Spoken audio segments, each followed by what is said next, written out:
Good morning and welcome to the Core Connection. I'm Mira Rubin here with you on Enlightened World Network. And today's topic is age. We get to talk about age as a construct, a concept, a function of years, a function of experience and perception of biology. But before we get started digging into this very interesting topic, let's take a minute or two to get present. Good morning, Rosalind. Welcome, welcome. It's great to be here with you this morning and everybody else who's joining us. Let's get started getting settled in. So let's take a minute or two to get present. Take a deep breath in through your nose and hold it. And imagine clean, crisp oxygen flooding your lungs, flowing into your bloodstream, nourishing all your cells, all your organs, bringing vital life energy to your body and being. And as you exhale, exhale any tension, stress, negativity, fatigue. And now let's take another deep breath in through your nose and hold it. This time, imagine brilliant, bright light lighting you up from the inside out, illuminating, electrifying, and energizing all your cells, all your molecules, your electrons, creating a brilliant beam of light and energy from your heart out into the world. And as you exhale, exhale any remaining tension, stress, negativity, fatigue. And now let's press our palms together.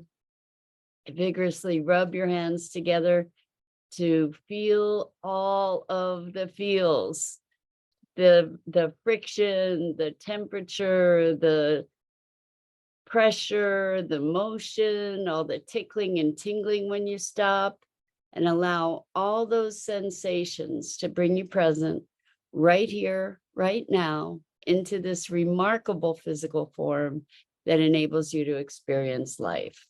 Welcome, welcome, welcome. Good morning, Bernadette. So good to have you here with us this morning and in the same time zone. Welcome, welcome. So we're talking about age. And I think age is such an interesting conversation. And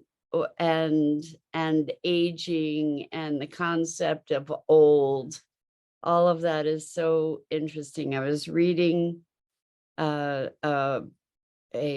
promo for a book that Stephen Kotler is publishing.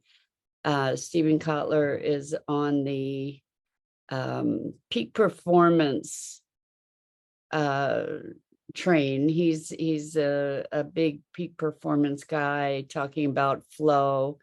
So Bernadette says age is just a number unless you're talking to a doctor, LOL. Yeah, or sometimes an employer, right? Or a potential employer. We talk about ageism, and there is a lot of that actually, and it's very interesting as we are maintaining vitality. And Bernadette says, "Or my kids." That's a riot.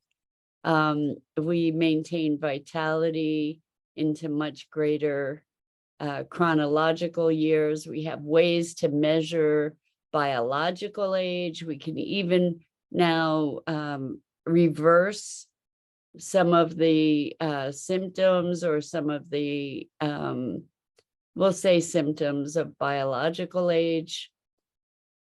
So, and of course, we have our subjective age.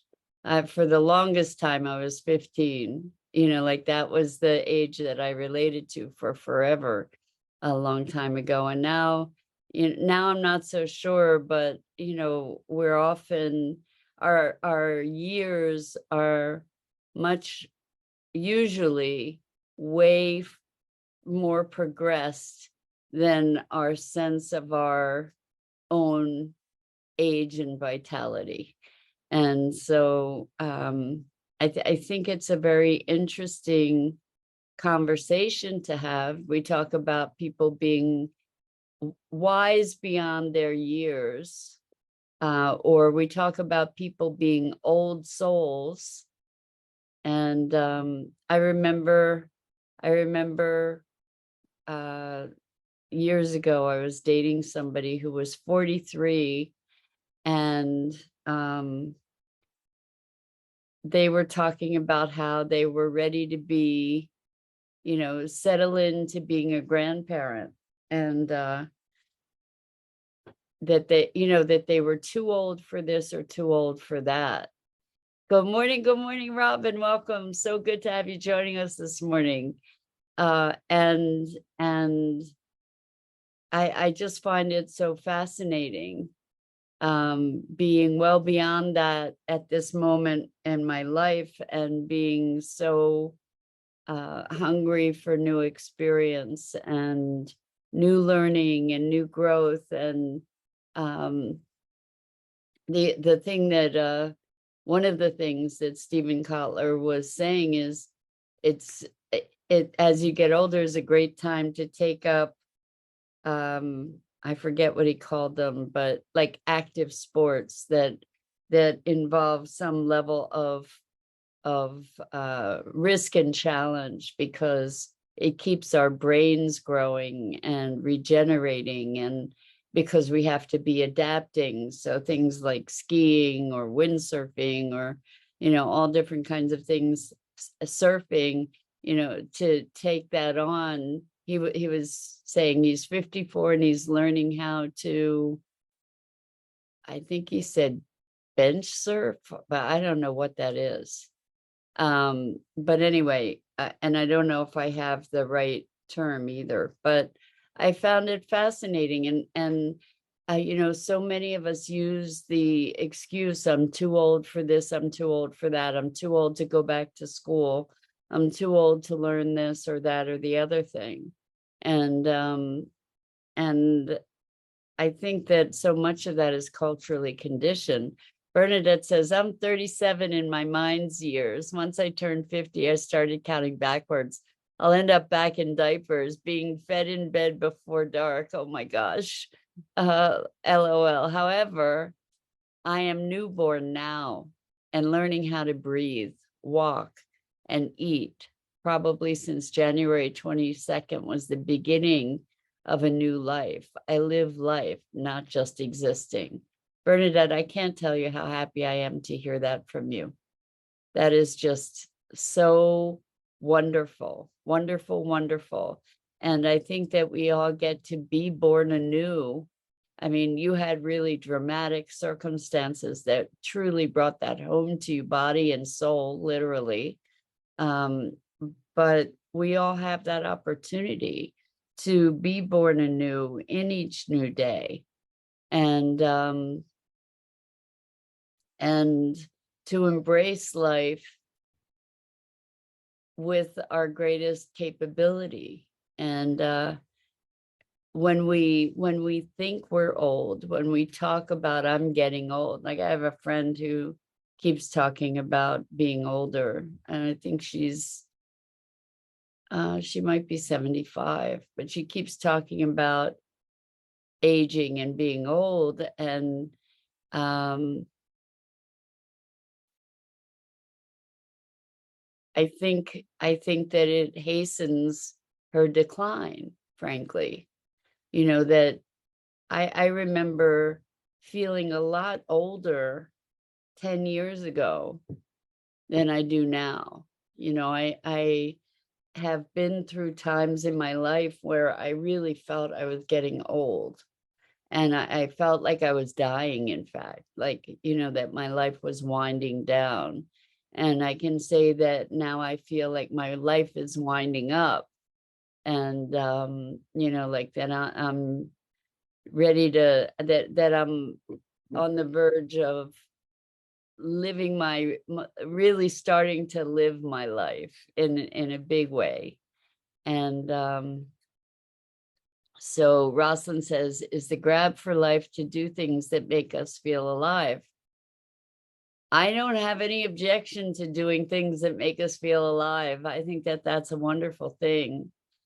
Part of what makes me feel alive is new ideas, new learning, new experience, things that challenge my perception or my capabilities in ways that are exhilarating.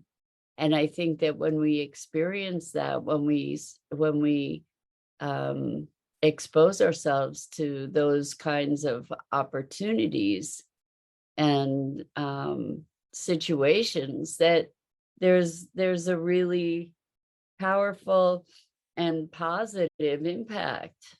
So, for instance, the building expedition that I was recently on, it was wonderful. It was wonderful, and it was very enlivening, and it made me feel more alive, more vibrant, more vital, more capable, more engaged.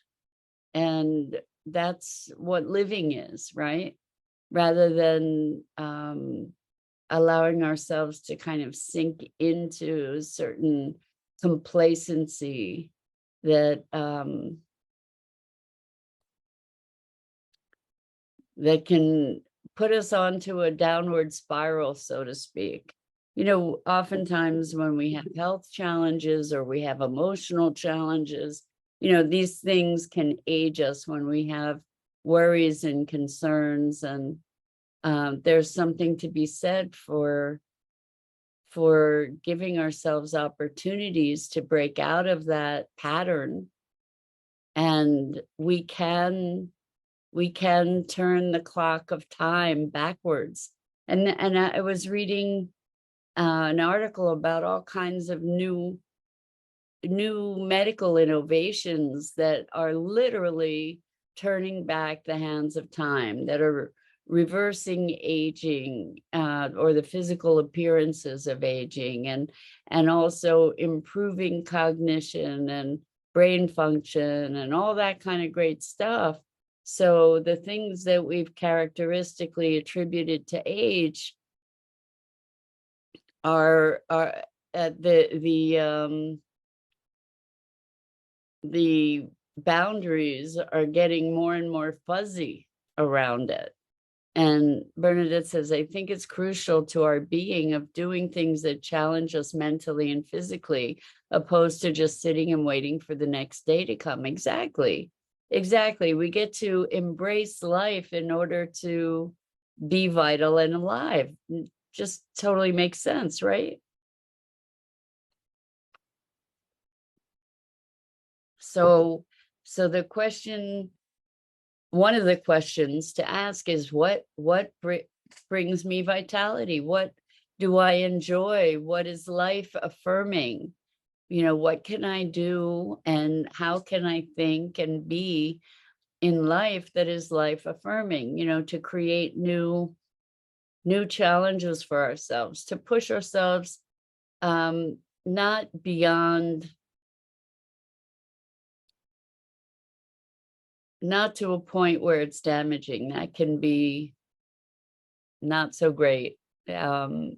Where, and I've done that a lot in my life, where I've pushed myself way beyond my limits, and then the recovery from that abuse that I subjected myself to, that I inflicted upon myself, took a lot of recovery time. But instead, to stretch ourselves, to go a little further, in terms of being able to expand our capabilities. And it's like working out at the gym, for example. You want to push yourself to a point where you're stretching yourself, but not to the point where you're injuring yourself, right? So there's a sweet spot of this grow and flow kind of thing. So Bernadette says, turn the music on and let the body feel the flow and energy. That's a great way to bring vitality, literally to bring life energy into your body, right? To be cherishing these bodies and the opportunity that they give us. I mean, I know we don't generally think about this, but we start this session every day off with, rubbing our hands together and feeling the sensation and being present to this physical thing that allows us to experience life. And it's so often that we don't even put any attention to that. We don't have any awareness of what an incredible experience it is to have this physicalness, to engage with this world. It's such a remarkable gift and experience. So Robin says, I haven't stopped doing daily situations at 63. Wow, seeing that age somewhat seems I should be preparing to retire. Wouldn't change it. Caring for my mom, to soon to be 96 years young. Wow, I push myself too much, Robin says. Wow, so 96. Holy moly. That's amazing. And I agree with you, seeing the age, seeing the number. So I'm 65 and I can't even wrap my head around it. Like the number and I have no relationship to each other at all. And it's kind of shocking to be seeing that number and then like there's just such a dissonance around that, like it has not a thing to do with me. Yeah, and so I have a friend who says, isn't it strange to be the same age as old people? It's just so crazy. And Rosalind says, we experience so much through our eyes. By closing our eyes, then our other senses become more sensitive. I like to practice feeling through visualization with eyes closed. I'm trying to think of how that relates. I'm thinking maybe experiencing life and vitality and the aliveness that we have, to experience what it is to be in our bodies. And Bernadette and Robin both say, ditto, it's hard to believe, like this number, this age is like, how did this happen? And where have I been? Because I sure don't have any relation to those numbers. Bernadette says, it blows my mind to know the government feels I'm old. Well, it's interesting, when a lot of the government policies were put in place, like Social Security and whatever, 65 was old. And now it's what, the new 40? Can we say that? Can we say 65 is the new 40? Anyway, it's just so fascinating to me to see how people relate to age. I remember somebody at 25 being really old. And there are definitely younger people that are older than I am. There's no question. I think I'm getting younger as I get older in a lot of ways. I'm getting more willing to embrace life. Used to be really a lot more uptight, a lot more afraid of people's judgment and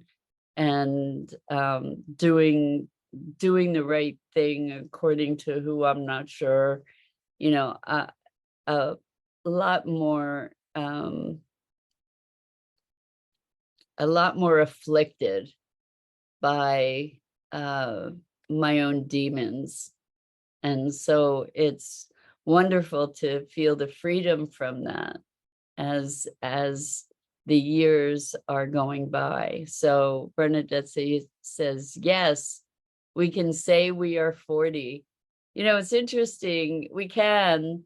It's interesting because, I've been in situations where people will say, how old are you? And I won't say. And it's interesting to notice that, because, what's the dynamic? I think that the reason that I won't say is because I don't want the projections of, oh, or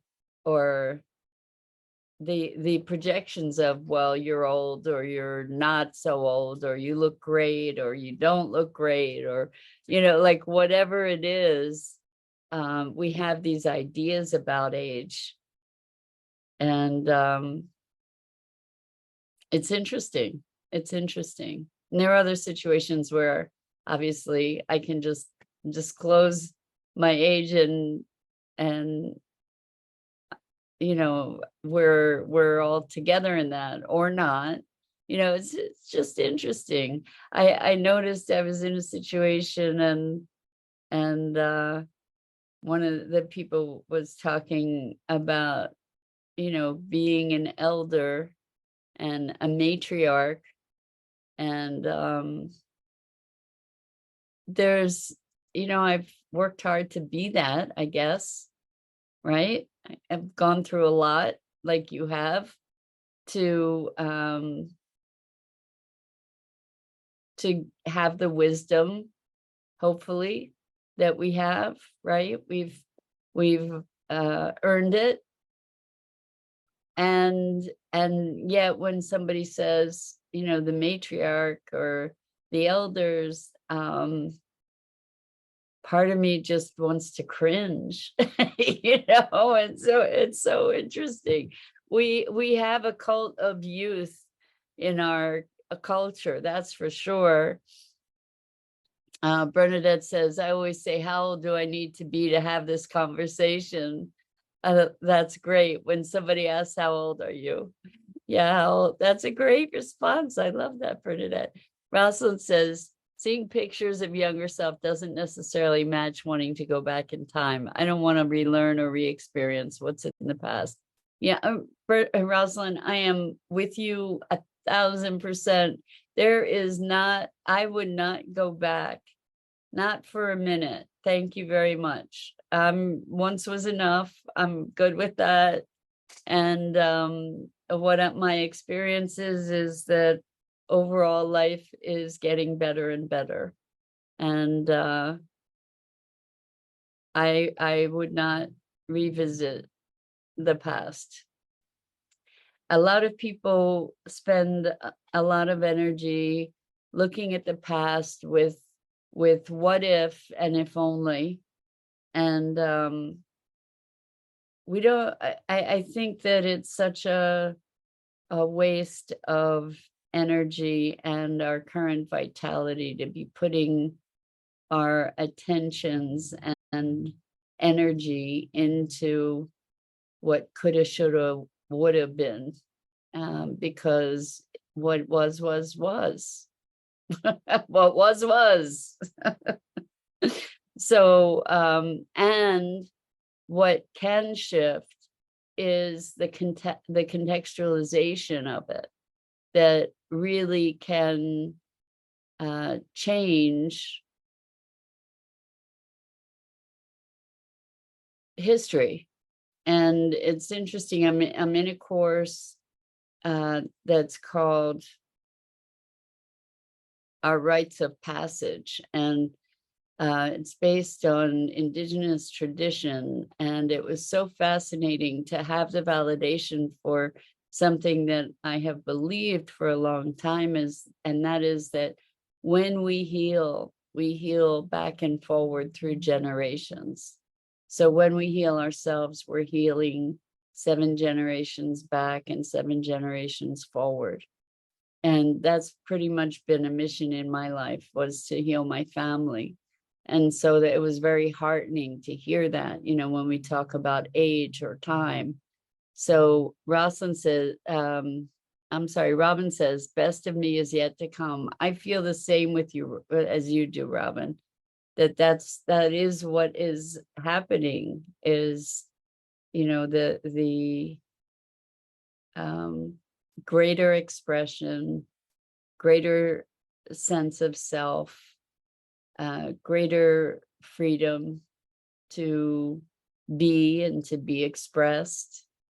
So all of that's just wonderful stuff, right? All of that's good. So it's interesting, when I was young, when I was a teenager in my 20s or whatever, I never would have imagined that at this age, being old from that perspective, that I would be still wrestling with so many of the issues and questions of life that I am. I imagined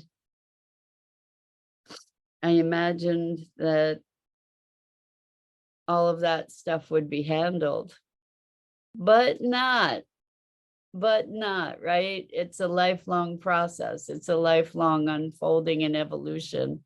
Robin says, interesting class of healing. Thank you, Robin. Yeah, this notion of being able to go forward and back in time, and that really time is something that is not linear. It's something that is of a mystical realm. And I think that we can look at aging in that way as well. That in truth, our spirit is ageless, right? And timeless, and transcends time. And especially if we imagine, which I do, that we are spirit having a human experience, that there is an essence of our being that persists beyond our physicality and our physical expression and identification. And so while we have this chronology that traces our physical existence, our subjective experience is something entirely separate, and our transcendent self reaches even beyond that. So with that thought, I'm going to wrap it for this morning. I'm Mira Rubin. This is the Core Connection, and I go live here each weekday morning on the Enlightened World Network Facebook page and YouTube channel. And I invite you to check out the other awesome programming on Enlightened World Network and Enlightened World Living. And I just want to say how deeply I appreciate you and your engagement and your willingness to explore these topics together. And until next time, so much love to you.